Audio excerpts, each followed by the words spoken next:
আসসালামু আলাইকুম রহমতুল্লাহ। এরকম যেন না হয় যে ভারতের ঘুম হারাম করতে যে আমাদের ঘুমানোর জায়গাটা আমাদের আর নাই। পাকিস্তান যেমন আতঙ্ক, ক্ষতিগ্রস্ত, বিপদগ্রস্ত জীবন হাতে করে নিয়ে ঘুরতে হয়। পাকিস্তানের এক বছরে যেমন পাক সেনাদের জীবন চলে গিয়েছে ১২০০-র উপর অধিক, প্রতিনিয়ত কাউকে না কাউকে জীবন দিয়ে প্রমাণ করতে হচ্ছে যে আমি পাকিস্তানের নাগরিক। আমাদের জন্য এরকম না হয়। আমি আমি চাই বাংলাদেশ স্বাধীন সার্বভৌম রাষ্ট্র, তার সার্বভৌমত্ব বজায় থাকুক, ভালো থাকুক, সুস্থ থাকুক। কিন্তু আয়াতনের দিক থেকে, জনসংখ্যার দিক থেকে, শক্তির দিক থেকে, বা এখন আমার অর্থনীতির কী অবস্থা এবং আমাদের যে ফরেন পলিসি, যে সবার সাথে বন্ধুত্ব, কারোর সাথে শত্রুতা নয়।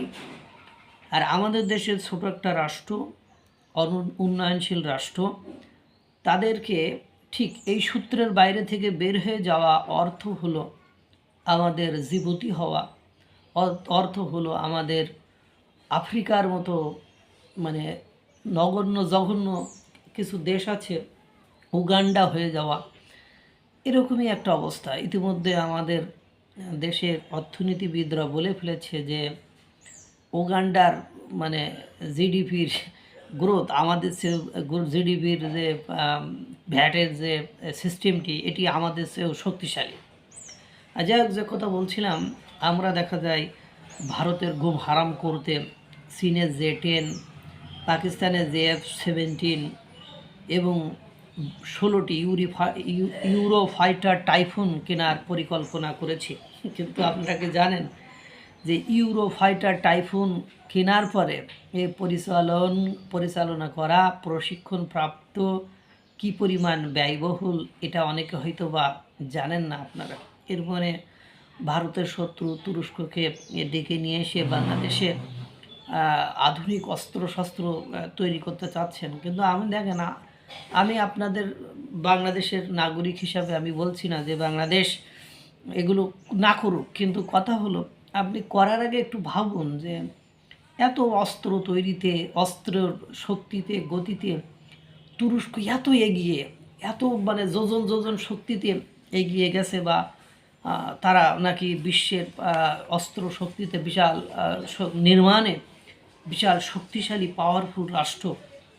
কিন্তু দেখেন তাদের জনসংখ্যা কিন্তু খাবার পাচ্ছে না, খাদ্য পাচ্ছে না।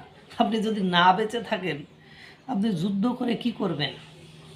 আপনি সাহস দেখিয়ে কি করবেন? আপনার দিন শেষে যে সেই যদি কোনো না কোনো ফরম্যাটে গোলামি করতে হয়, তাহলে আপনি নিজেকে রক্ষা করতে নিয়ে আসেন। কিন্তু কথা হলো, আপনি নিজেকে রক্ষা করতে নিয়ে আসার নাম করে আপনি একটা দেশের সাথে শত্রুতা করে ফেলছেন। একটা প্রতিবেশী বড় রাষ্ট্রের সাথে শত্রুতা করে ভাবছেন যে এদের সাথে লিয়াজু করে, জোট করে, চুক্তি করে আমরা তাদের ঘুম হারাম করে ফেলব। এখন তাদের ঘুম হারাম করা যদি এতই সহজ হবে, তাহলে আর মনে করেন তারা বড় রাষ্ট্র হয়েও কী লাভ হলো, আর তারা শক্তির দিকে এগিয়ে থেকেও কী লাভ হলো? আমাদের 16টা ইউরো ফাইটার টাইফুন, পাকিস্তানের J-17, চীনের J-10, এগুলো দেখেই যদি তাদের কাপড় চোপড়ে হয়ে যায়, তাদের ঘুম হারাম হয়ে যায়, তাহলে কেন তারা ওই মার্কিন যুক্তরাষ্ট্রের সাথে লাগতে চায়? পাকিস্তানকে তোয়াক্কা করে না। চীন তাদের কাছে অরুণাচল, চীনকে কেন, চীন এত শক্তিশালী, চীনকে কেন তাদের অরুণাচল ভারতের মধ্যে রাখতে হয়? একটু বোঝার চেষ্টা করেন। আমি তো এত বুঝি না, তারপরে যতটুকু বুঝি, লোকের ঘুম হারাম করতে যে নিজের ঘুমটাকে চিরবিদায়ের তালিকায় লেখানোর কোনো যুক্তি আছে কি না আমি জানি না। আল্লাহ তাআলা সকলকে ভালো রাখুক, সুস্থ রাখুক। আসসালামু আলাইকুম রহমতুল্লাহ।